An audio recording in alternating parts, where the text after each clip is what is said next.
Hello and welcome to another episode of the Wendell Effect. My name is Brandon Wendell, Chartered Market Technician, and I'll be your guide for the next, maybe an hour. Depends on how long we take to get through all this info. But I want to welcome you back, everyone, and welcome the newbies who might be here for the first time. Before we get started, I just want to remind you that we are not registered broker dealers or investment advisors. We're going to take a look at information for informational purposes only. And looking at the markets here, I'm not giving you recommendations. I'm not telling you to buy, sell, or hold anything. And there's always risk involved in the markets. No matter what you do to try to minimize it, you can't eliminate it. Past performance is no indication of future results, and we're not subject to trade restrictions, so we can have positions in security initiate one at any time. So that being said, we'll jump into this. And if you want to follow me, you can go ahead and email me, first of all, at the Wendell Effect at tradingmindsetassociation.com. You can follow me on Twitter at TraderBdub. You can also search for this video on YouTube, just searching for the Wendell Effect. And you can follow us on the web at tradingmindsetassociation.com to stay in touch. Love to hear from you. So as far as what we're going to do today, we're going to go ahead and continue on with our schedule as we did before with weekly market analysis. We'll take a look at the equity index futures first, then jump over to the equities and sector rotation. We'll go to some of the Indian markets for my friends over there in India, and then jump into cryptos, take a look at what's going on in that market, wrap it all up with a little bit of chart school to expand your mind and get some more education on what's going on in these markets. So kicking it all off with the equity markets, we're looking at this for the week of April 10th.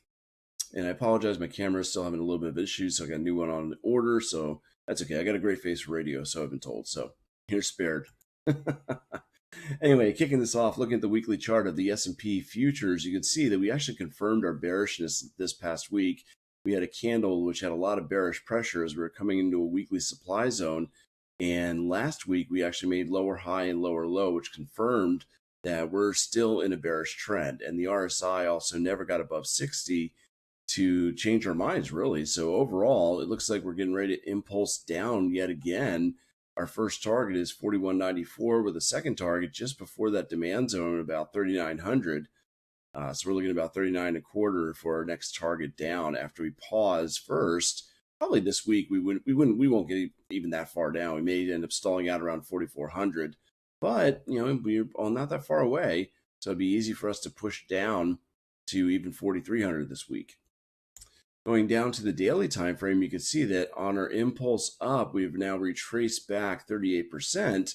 So if there is any kind of bullish activity this week, you can see on the daily chart, we did stay in bullish territory. So the weekly is bearish, but it doesn't mean we're going down right away. On the daily chart, if we do run to the upside, there's overhead supply and projections at 47.55. We need to have more momentum, meaning the RSI has to get above this high as prices get above that high of 46.31. If they do not, if we have less momentum on the RSI as we approach that level, expect prices to continue to collapse. It'll be a false move up and a continued move down. Dropping into the 4-hour chart, you can see we kind of bounced off this 4-hour demand, bounced off 4-hour supply, really lost a lot of momentum. The overall momentum has been bearish on this 4-hour chart, and I'm not really seeing any warning signs telling us we're going to rally. So that little blip we had on the daily to the upside really just seems like a blip, and that overall there's bearishness, like I said, on the weekly time frame and on this 4-hour time frame. So moving on to our other markets, we have the NASDAQ on a weekly, pretty much the same thing. You see we came up into this weekly supply for the second time, actually, and not enough momentum to get us above, so we're continuing the bearish trend. Going to the daily chart, we have paused at this kind of a weak area of demand. We had not really divergence, but just kind of confirmation that the trend is getting weak here. So we went pretty deep into the zone. I don't imagine that zone is really going to hold. It actually looks like it wants to break down even further. So overall, it looks as though we just kind of paused on our pullback and are continuing downward. So now we can drop down to the 4-hour chart and see that we've got a bearish trend intact here. We've got lower highs and lower lows. Looks like we're heading down to our next area of demand here at about 14,070. However, there is a positive divergence. Notice the higher lows and momentum. So we may end up pausing and bouncing back and forth a little bit this week. We're not getting as strong of a downward momentum as we've had before. So again, prices may just start going a little bit sideways here. So keep an eye out for that. Moving on to the weekly of the Dow, you can see same thing. We got the lower highs and lower lows, confirming that the downward trend is likely to keep going. Usually at a market peak, you get that kind of formation where you have a big drop followed by a false recovery and kind of a false feeling that, hey, you know, this is just a small dip. We're going to go ahead and come back up. And before the second big drop, actually. So if you were to go back in time, actually, I can go out to the chart here. Oops, wrong one. There it is. And if we go to, say, the S&P 500 index, and I'll go to a weekly chart. And let's see, that's not going back far enough, is it? Hold on. There we go. Refresh and take this back to 2008. You can see this is pretty much what we did in pretty much every crash. You had this initial breakdown, then a recovery, doesn't quite get to the prior highs, and then another big drop. And if you were to go back once again to the 2000 drop, you pretty much see the same thing. There's your initial drop and shock, recovery, and then drop, which is much, much worse. So if you were to go back and back and back in time, you're going to see that pattern repeated over and over and over again. So that's suggesting that this may be the bigger drop to the downside, taking us much, much lower. Well, we'll just have to see. But overall, it looks pretty weak here on the weekly chart. On the daily chart, came close to supply, couldn't even hit it at 15,324. And as you can see, the Dow has been extremely weak, pushing downwards here. Dropping down to the 4-hour chart, same picture we saw on the NASDAQ, a little bit of positive divergence where we're not getting the same momentum. And therefore, we may end up being kind of bouncing back and forth between the 14,773 and the 14,070 range, just back and forth in the 700-point range for the week. If we do break down below that demand, we have got another one at 13,476 to kind of catch up and bounce. That would be a target. Don't go long because the overall trend is still bearish. Going to the weekly of the Russell, you can see that pretty much same picture. Lower highs, lower lows, bearish trend intact. Going to the daily chart, we are still seeing a little bit of demand coming up at 1967, but overall, we're still looking at a bearish trend that's likely to continue. And on the 240, same picture. We got a little demand we're coming up to in 1968. Should be able to break through that after a little pause. Maybe we rally back to 2038 for a short and then go down to the 1904. So that's what I'm seeing on the equity markets. Not yesterday, but last week we started talking about sector rotation and seeing what's going on in the individual stock markets. I'm going to continue that line of thought. And this is the current S&P sector view. You can see that the leading sector is the energy markets. We're also seeing a lot of safe haven kind of investing. We've got utilities at 18%, the healthcare at almost 10%, and staples at over 10%. So those are all the safe haven sectors that people are investing in. That usually, this picture is very indicative of the beginning of a downtrend. So that's kind of what we're seeing right now in the stock market. We're getting all these signs that are showing bearishness coming up for the next quarter and maybe even beyond. So diving into this, the XLE, which is the energy market, which has been at a peak in the hottest market, is actually showing weakness finally. So we need that, obviously, if it's going to start crashing the markets themselves, because it needs to rotate the leadership. But you can see we have a huge divergence here on the daily chart where prices trying to make a new high while the indicator made lower highs. So with a negative divergence, expect some weakness to creep in, and some of those hot markets or hot stocks that were going to the upside may start to pull back.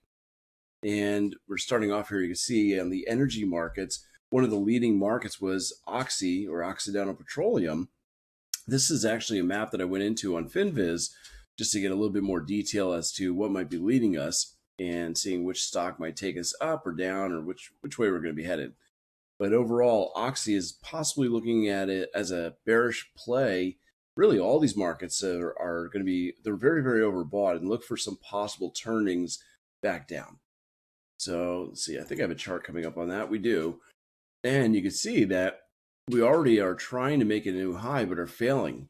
So this doesn't look the same as the index. The index actually made the high. Here we had all that momentum and it failed to make a high. And we also have a little less momentum. So this is suggesting that we might be cooling off a little bit. This is not a shorting opportunity, really. There's no supply. So don't try to jump in on a short, but it is showing weakness in that sector.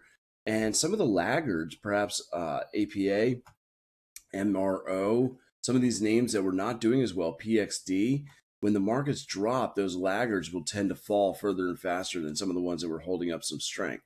So maybe look at some of those as possible opportunities. Looking at XLU, that was the other very strong market. I apologize, I got that in the way. There we go. Move it out. And you can see that we are moving upwards, but we're losing momentum because you can see we've got higher highs on price, but not on the indicator. So that's the negative divergence usually leads to a pullback in price very, very quickly. Looking at the leading markets, you've got Acceleron here in utilities. Diversified utilities is one of the hottest sectors, or really industries in the sector. The industry is utilities diversified, the sector is utilities. And there's other ones like regulated and so on.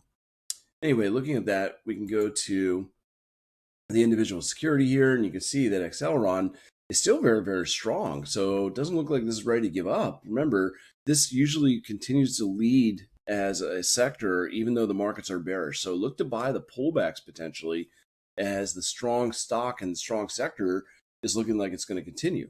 So that's what we're seeing on the daily chart. If we try to go in a little bit closer on the 4 hour, and again, I need to move that label a little bit, sorry. There it is.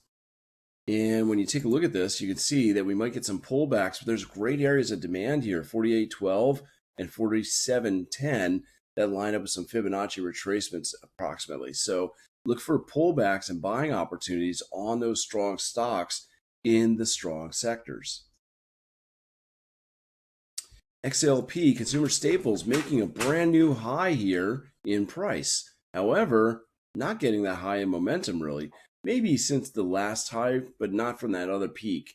So that could get us a little bit of a pullback on the staples. But once again, if the markets start dropping, this is the sector you want to be in, along with utilities and healthcare. So look for opportunities to buy on the pullbacks. Looking at the sectors, well, consumer defensive or staples, we've got industries and discount stores are really doing well. You got Dollar General, Target, Dollar Tree, Costco, Walmart. Overall, it looks like Target is kind of leading that industry in that sector as well. And there's others that are doing pretty well in this industry or in this sector. But looking at Target, you can see we had that big gap up. That, unfortunately, is a bearish sign. The reason why is you gapped up after a couple gaps. Well, really just the second gap. But that's kind of an exhaustion gap where the novices are jumping in late.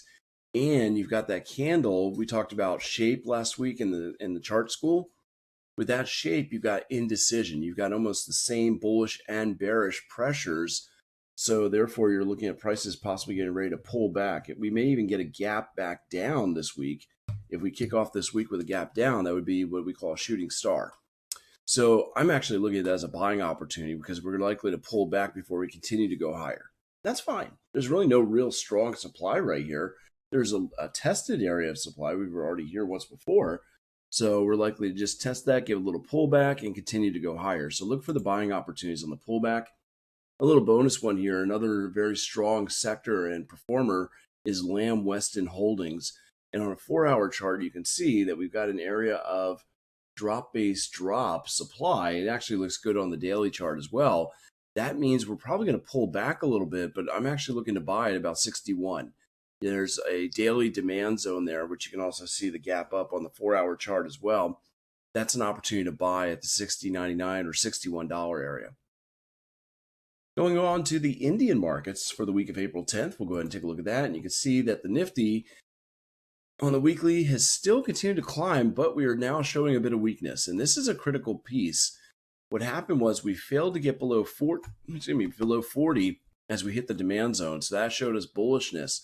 But now we're failing to break the previous high, and we're also, more importantly, failing to get above 60. That means that the market is still underlying bearish and therefore may try to drop. It's the same kind of formation we just saw in Target. This may be a shooting star where you've got that indecisive candle after a gap up in price. So there's no real follow through. If we break the low of that candle, then watch out below because this is a tested zone. We're likely to drop all the way below 15,000. If that's the case. And we're still making lower highs and potentially the lower low that'll go with it. On the daily, the Nifty daily, if we start impulsing down, our first target is right here, just above 16,400. And then, like I said, that demand's no longer valid. We've already used it. So you're looking at 15,435, and then finally demand just under 14,800. So look for prices to potentially go down. Looking at the Nifty on the 4-hour, see, that was the daily. Yeah, 4-hour. There's a little bit of a pullback. It was suggesting possible bullishness, but again, the overall from the higher time frame may end up pulling us down. Looking at one of the leading stocks here, Reliance, we've had a pretty deep retracement. Well, not too deep, I guess. We ended up overshooting the 38%, and we didn't go down too far in momentum, but we're not really at any kind of an area that should hold up price. So if we can break the high of Friday's candle, then expect prices to continue to move up. If not, then we're going to continue retracing. We may retrace about 78.6, which is right in the middle of this demand zone at 2484. Obviously, that would cause the Nifty to drop as well. And let's see, that was the daily, I believe. So on the 4-hour, you can see, we overshot the demand zone. We actually are using possibly this 23.6 as a little bit of resistance right now before we drop again. Target number 1 would be 25.42. Target 2, 24.84. So if we open up on Monday with bearish activity, look for us to push down to those targets. Looking at the Bank Nifty on the weekly chart, we're also seeing some weakness as you came into a weekly supply zone. So if we break the low here, 37,346, that is our weekly low from last week. Look for prices to continue to push to the downside, and I would see them targeting just above this 34,000, 34,273 and 31,496 as your downside target. That is if we break the low from last week, 37,346. Dropping down to the daily chart, you can see we came off that weekly supply and are pushing down. And as I said, the impulses could take us down to about 34,296, 34,300 is what we're looking at for our first possible target. Second target down there, 31,534. Going down to the 4-hour chart, just a little bit more detail here. You see the impulse up and the correction that we're currently in. We've retraced 50%. And unfortunately, we just lost our momentum. We're moving a bit sideways, so not really sure which way to go. Wait for a breakout of this sideways motion to really get clarity as to which way prices are going to go for the rest of the week. So most likely, we're more likely to break to the downside. So watch to see if you break the low right here, which is roughly 37,400, or if we can break the high, which would be about 37,900, then we're likely to go up to our next area of supply, which again, I covered that, sorry. Looking at about 39,131 for that next target of supply. That is only if we can break out above 37,900. Otherwise, like I said, if we break down below about 37,400, then we're likely to move down to our area of demand right here at 36,496 and ultimately continue to push down. There's no demand down below. So our next topic we're going to talk about is crypto analysis. So we'll take a look at some of the crypto markets here. And looking at those cryptos, we'll start off with the granddaddy of them all, and that is Bitcoin. So looking at Bitcoin here, you can see that we've got a pullback to an area of demand on the daily chart when I last looked at these, and we're starting to push a little bit back to the upside. Actually, I should take a look at this live right now and see if anything has changed. So go over to Bitcoin here and back to the daily time frame. Get to the end. And we'll increase this a little bit. There you go. And you can see that not really much has changed. We were in this area of demand and we're seeing a bit of weakness. So could be a dead cat bounce, meaning we're not going to bounce much before we continue to push downwards. So you take a look at the bigger picture here weekly. Obviously, we're still pretty bearish. Yeah, that big candle down after that indecision the week before. And going to the daily time frame we were just talking about, this does not look very strong at all. We're just kind of moving sideways and maybe pausing before continuation to the downside. So we haven't hit our targets as far as our impulse down. You saw I had the Fibonacci extensions there, and we'll go to those on the smaller time frame, but it doesn't look like this demand zone is going to hold. The more time we spend around here, the more likely we are to push down.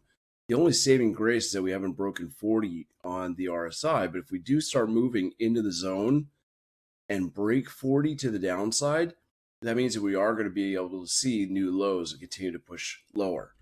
As far as the next level of demand on the daily, again, we're pushing through this one right here. It looks as though on the daily chart, though, there is drop base rally just below that, and then another zone right here at 39,739. Just go ahead and clean this up a little bit here. There you go. You can see the couple zones. We've got drop, base, and that's kind of a weak rally. Stalled out a little bit. You had the better move a little bit higher. So not sure if that's going to work too well as a demand. I think that if we do break down below these lows and that demand zone that we were currently in, which is right here. So if we break down from that, we're actually just likely to continue down to 39,739. So keep an eye out for that. Going to smaller time frame, 4 hour. We had a little bit of positive divergence where prices made lower lows and we had higher lows on the indicator, and that led to the sideways movement in price that we've been getting recently. So it does look like this is just simply a small correction before we continue to impulse down. Our initial stalling point, as you can see, 41,280 on the 4 hour gives us a little bit of buying pressure there and a Fibonacci extension. We did pause at the previous one, but that's all it was a pause. So if we impulse down, that's our first target. Pause before we continue to shoot downwards. On the daily of Ethereum, we have a little bit of a different picture here.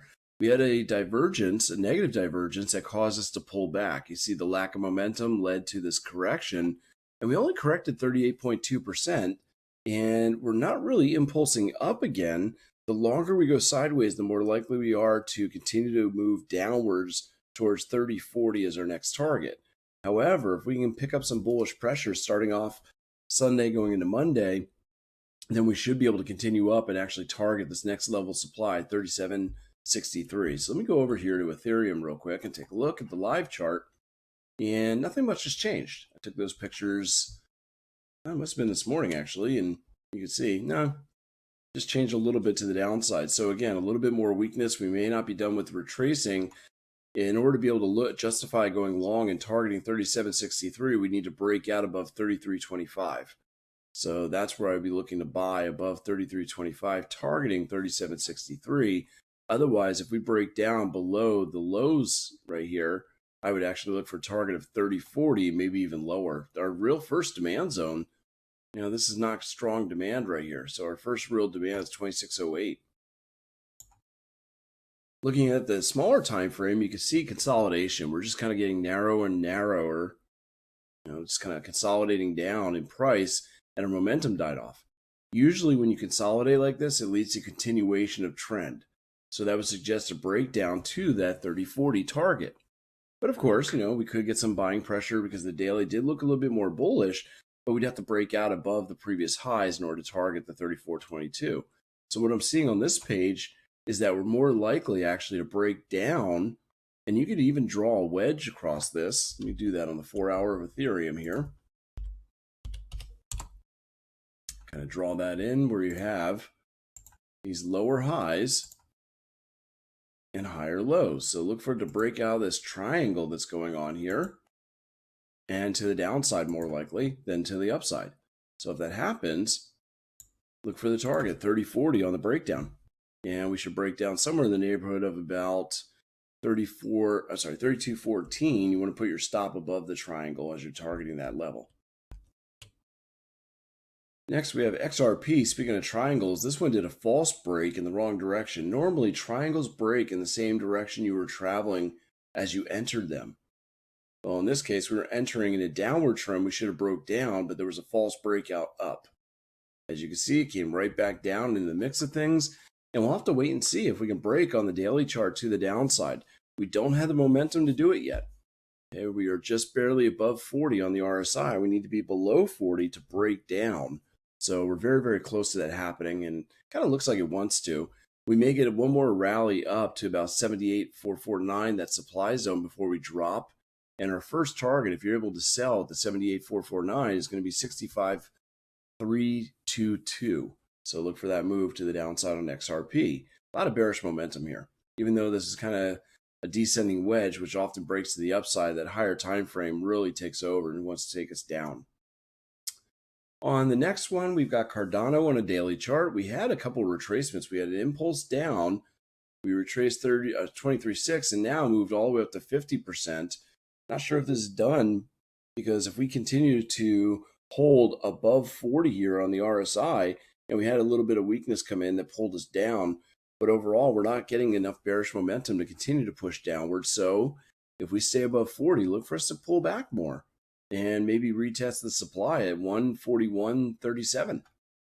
If not, if we continue to drift lower, our next demand zone here is 91.51 on the daily chart. So overall, there's still a little bit of bullish pressure, but just not a lot. On the 4-hour chart, you can see that drifting that we're doing here. We're getting those mixed red and green colors, so not a lot of trend here. And we've got demand that we're coming down towards 98.29, 95.73. Could be a nice little bounce there up to the 113.40.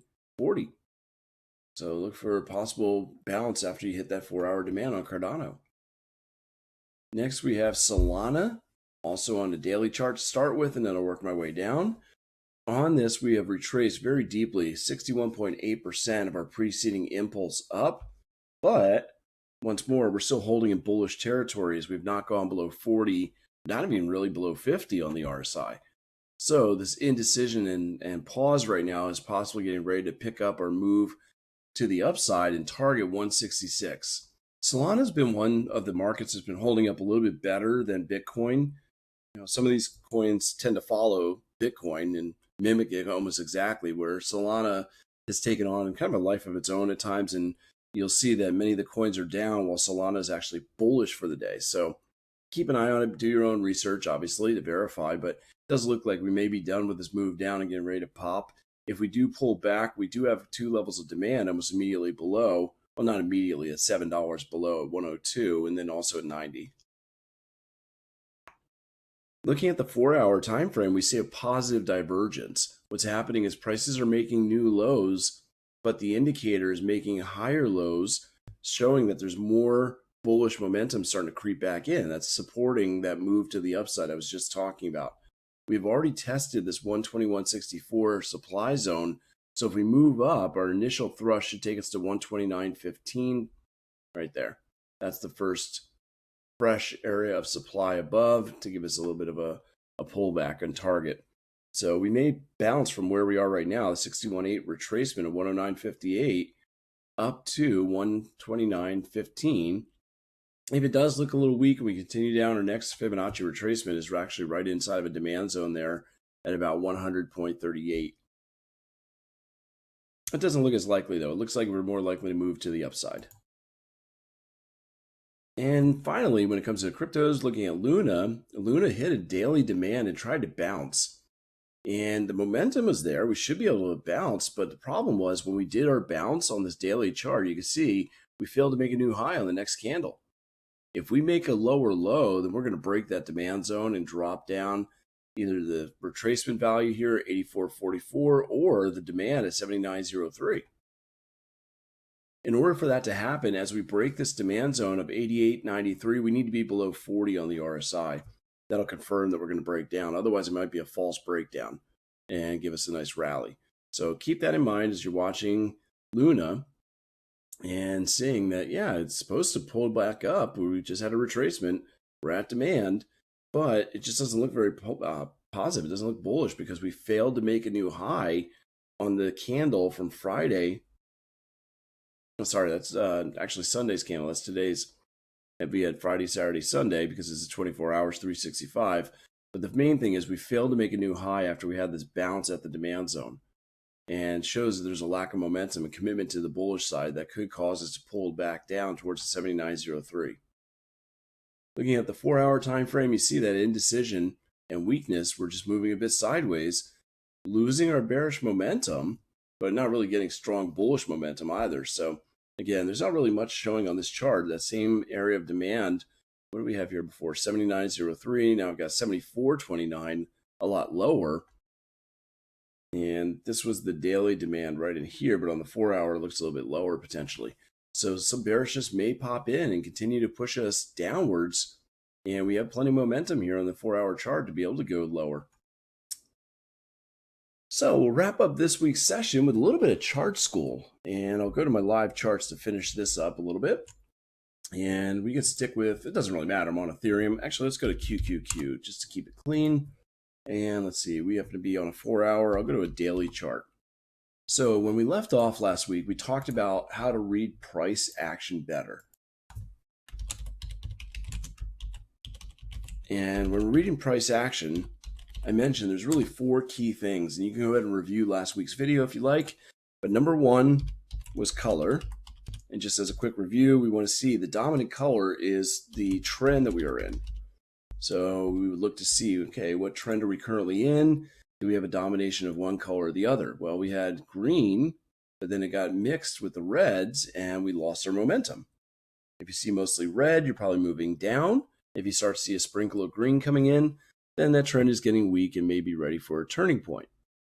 And remember, it's not just one or the other. You're not just saying color or shape or size, or it's a combination. You got to use it all together to help you read price action. So we had, sorry, let me get rid of that. We had color. We also talked about shape. Oops. Shape, which is where the prices close versus the high and low. And remember, the higher we close, the more bullish activity you have, and then the lower you close, the more bearish activity you had. So now we can look at size. And as they say, size matters. So we've got really 2 types of candles we can look at. What we have is what's called narrow range candles, or NRC. A narrow range candle is nothing more than a candle that has a smaller range than most of the candles around it. And it really shows indecision. An NRC is indecision. And a pause in price action. So you often can have that before prices change direction. And usually you don't just get one NRC, you often get a few of them. If you get a lot of NRCs together, that could be a pause before continuation.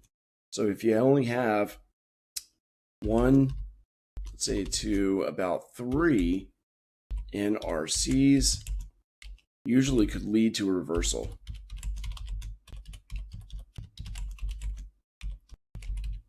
Should be in trend.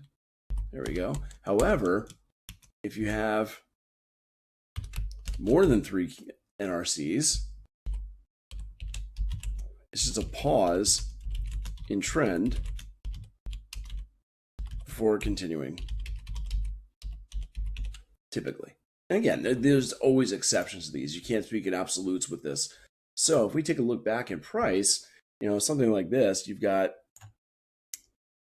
wide range right here, decent size range right there. There's a narrow range candle. You can see the high and low. That's the smallest candle you've got, going all the way back to, right there, the beginning of that little move down. Not to mention, we've also got green coming in. We shouldn't be moving down with green candles. Those are bullish candles. So what followed is a reversal. And now we've got 2 more NRCs. Notice the smaller range here and here compared to the previous candles. Again, we're measuring between high and low. Another NRC, and we start moving down. So I guess we kind of had 4 right there. So again, that kind of broke the rule. I did say 3 or more usually continue, but in this case we had 1, 2, 3, 4. That's a little bit bigger, and you can see we're on our way down. So it's never perfect, but again, often, right here's another set, you can see that you get these narrow range candles before a change in trend direction that we end up moving back down. So that's one candle size that we can take a look at. The other one we can take a look at is what's called an expanded range candle, or ERC.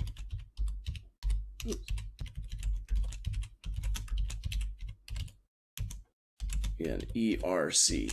And with the ERC, location is key. So if you have an ERC in the same direction as your trend, that's usually novices chasing.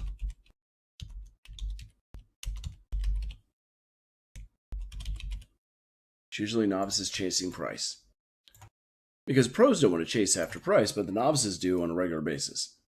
They see prices moving and they want to chase after it so they don't miss out on the opportunity. If you see, and by the way, there's actually a whole strategy I usually teach in the E-mini think tank regarding that novice candle. There's a great trade opportunity we get often. But if you get an ERC starting a new trend, those are the pros. And you typically see that new trend continuing. So that's kind of what we're looking at with the ERC, both in the same direction or the opposite. So let's see if we can find some examples of this. And I'll just pull this back to a random date on the Qs. It really doesn't matter. And we can usually find these. It doesn't usually take too long. Let's take a look and see what we got. I don't want to go too far, too fast. Well, there's a little bit larger of a candle right there. But notice we were moving up, and then we get this expanded range candle to the downside. So that usually indicates the pros are stepping in and selling off price, and we may be getting a change in trend direction. Again, there's never any guarantees, and there's other factors we want to look at.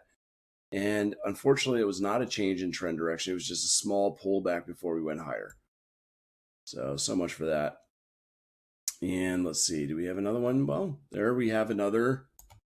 Again, it's not really that much bigger, but it is bigger than the others. Really want to see it kind of standing out, a huge candle in either the same direction or the opposite. This one's moving the opposite as well. We're moving up, and then we get that large candle moving down. It could be pros stepping in and selling off, saying prices are way too high. And again, that was actually the end of the trend. We went sideways for a while now. So we continued to kill off that upward trend because the pros were selling off. And I'm not seeing any great examples here. Let's try a stock. Let's go out to, say, Apple. And I'll use a 60-minute chart just for fun. So, again, doesn't matter what day we're on. I'm already on January something here. So, continue moving forward. Let's see if we can find a good example. Not yet. Again, I want something that really stands out. This one might be pros. Once again, you take a look at the high and low. That's a pretty big range candle compared to all these other candles around it, right? So if you were to measure out that height right there and start moving this around, you don't see any other candles. Even this red one was smaller. So nothing else is near that size. Once again, we were moving in a downward trend, and we see those pros jumping in as we start a new uptrend. That means that this area is likely to be a good demand zone to hold up price, because this is where we had drop, base, and rally, and those were the pros that took us higher. So if we come back to that area, well, this time it didn't bounce. Surprisingly enough, it did not bounce. So I'm trying to give you good examples. I'm just not seeing them. Again, there's always exceptions. There's nothing that works perfect. So this would also be a little bit more important if it happens at an area of demand. This one looked like it was going to be demand, but again, there must have been a downtrend that kept us going. This also could be an NRC. I'm sorry, ERC, expanded range candle. That one looks like it is a novice candle. Notice we are moving in a downward trend. And once again, we get that large candle after move in price. We're likely to be seeing those novices jumping in. It could be the end of the downward trend. And sure enough, it was. Look at that. It wasn't the exact end, but it was very, very close. And that's usually what will happen. It'll be either the end itself or very close. So let's see if we get another one. Nope. Had a little bit of this. Well, this jumped up instead of down for the gap, and then really just continued the overall trend. Here, though, we have a much larger candle than the ones before it. It's not huge, though. That's the only problem. Generally, when you get these novices jumping in, the other thing I look for is to see, are we breaking out of prior lows or highs? You'll notice both of these novice candles that we just saw, they were breaking out of a prior low. Both of these, right? So that's a very common thing to see, a lot of price action where the novices are jumping in after a breakdown in price. Once again, you get that FOMO, the fear of missing out, so they try to jump in. And you can see that we pulled back to shake out the novices before continuing lower. That's a very common thing to have happen. We got a gap down, expanded range candle moving up. That's the pros stepping in again. and it is the start of a new trend. So we had the pro, or really kind of an exhaustion novice gap down. I'll talk about gaps in another session, but we have different types of gaps we could trade too. Anyway, there was a big gap down, a novice gap, and then a pro candle up, leading to the bullish trend to the upside. And that's what you want to see if you're going to be buying after that gap down anyway. You want to see prices going very fast in your favor, the pros supporting that move. So continuing to move on here, seeing if there's any more examples there. Well, that's a gap up and kind of the opposite of what we just saw here. We had a gap down and a big move up. Now we have a gap up and a bigger move down. So that may be the pros stepping in and selling here, starting our downward trend. And it was. There you go. So now I finally found some good examples. We actually had a little bit of a novice entry right here. You can see wasn't necessarily breaking out of lows, but there was a large candle down. We were already moving down in price. So you can see we came back and shook out all these people who sold short on this candle by pulling back to the beginning of that candle before going any lower. And that's often what happens with the novices. Here's another pro candle right there. And, well, that's not really a narrow range, but there's a pro candle back up. Should be starting an upward trend here. And there it goes. It worked. So let me go back to QQQ. And that is, oops, I need to go back to the daily time frame. There it is. There's my notes. And that's reading price action with the color, shape, and size. Lastly, we have location. And that's probably the most important piece. Location. And that's going to be supply and demand. And I'm going to start off, this is probably going to take too long, so I'm going to go and break this up into 2 weeks. But looking at supply and demand, the reason why supply and demand work so well is what we're really looking for is the leftover orders from the institutions. That's what we're trying to do. What you got to realize is when institutions buy and sell securities, the first thing they do, let me just type this in.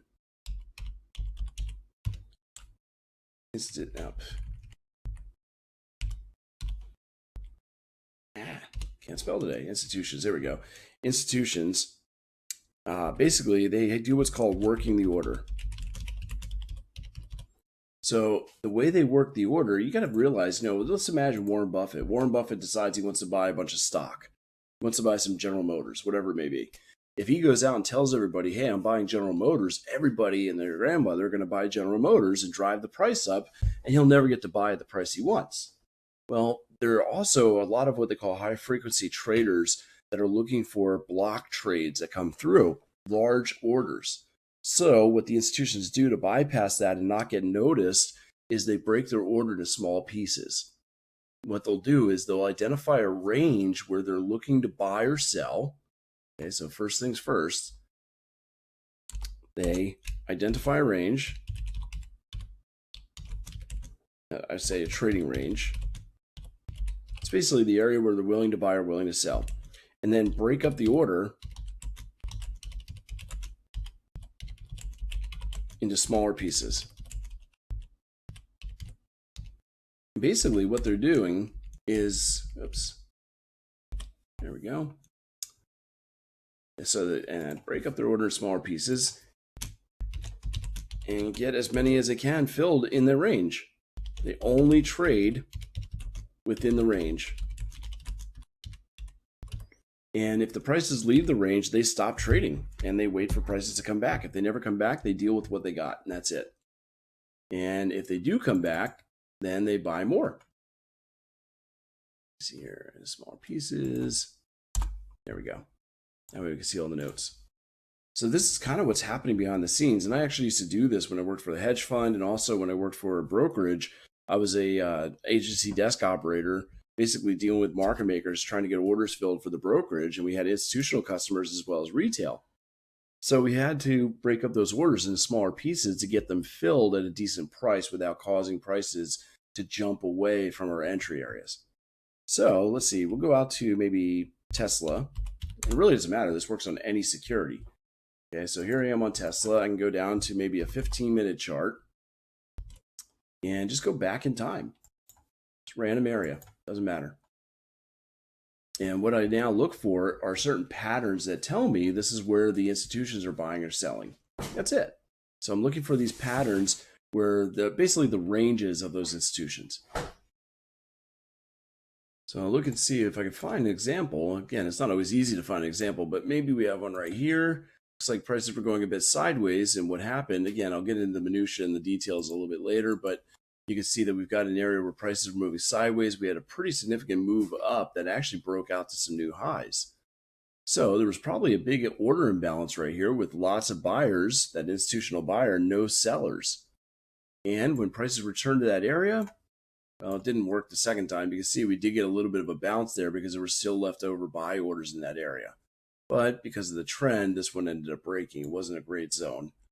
Part of what's happening here is I'm also not seeing trend, and that kind of holds me back from really being able to identify the best opportunities. So continuing forward, let's see if we got anything else that looks really good. This does look like a pretty good imbalance here, where again, you had prices moving down, basing, and then a very strong rally. So if prices going forward come back to that area, and sometimes it takes a while to get back to that. Matter of fact, there may be other zones that are a little bit better. Let's see, perhaps right in here. No, that doesn't work. There may be other areas along the way that we end up identifying as demand or supply zones. We may not have tested this area. Here's an example of a supply zone, though. Notice prices were moving up very sharply, and it's also kind of a novice candle. We were already moving overall to the upside, had that breakout above prior highs. We based with a kind of a narrow range candle and dropped. So anyway, looking at this, you see that that's the origin of some good selling pressure. It took us to some fresh lows. There was possibly institutional selling and no buying going on there. That's why you had the big move down. So as prices come back to that area, the remainder of the sell orders try to get filled and push prices lower. And it actually worked multiple times. You can see we dropped very, very quickly from that area. So if we can continue to identify where these leftover orders are, we happen to know where prices are likely to turn again in the future. We actually have kind of a zone on zone here. Again, there's a very specific pattern I'm typically looking for, and I teach those specific patterns in the mini think tank, as well as other courses I teach as well. So if you got questions, you can let me know, and I'll go over those with you. But I'm going to give you some more details on this. Here you can see there's actually two levels.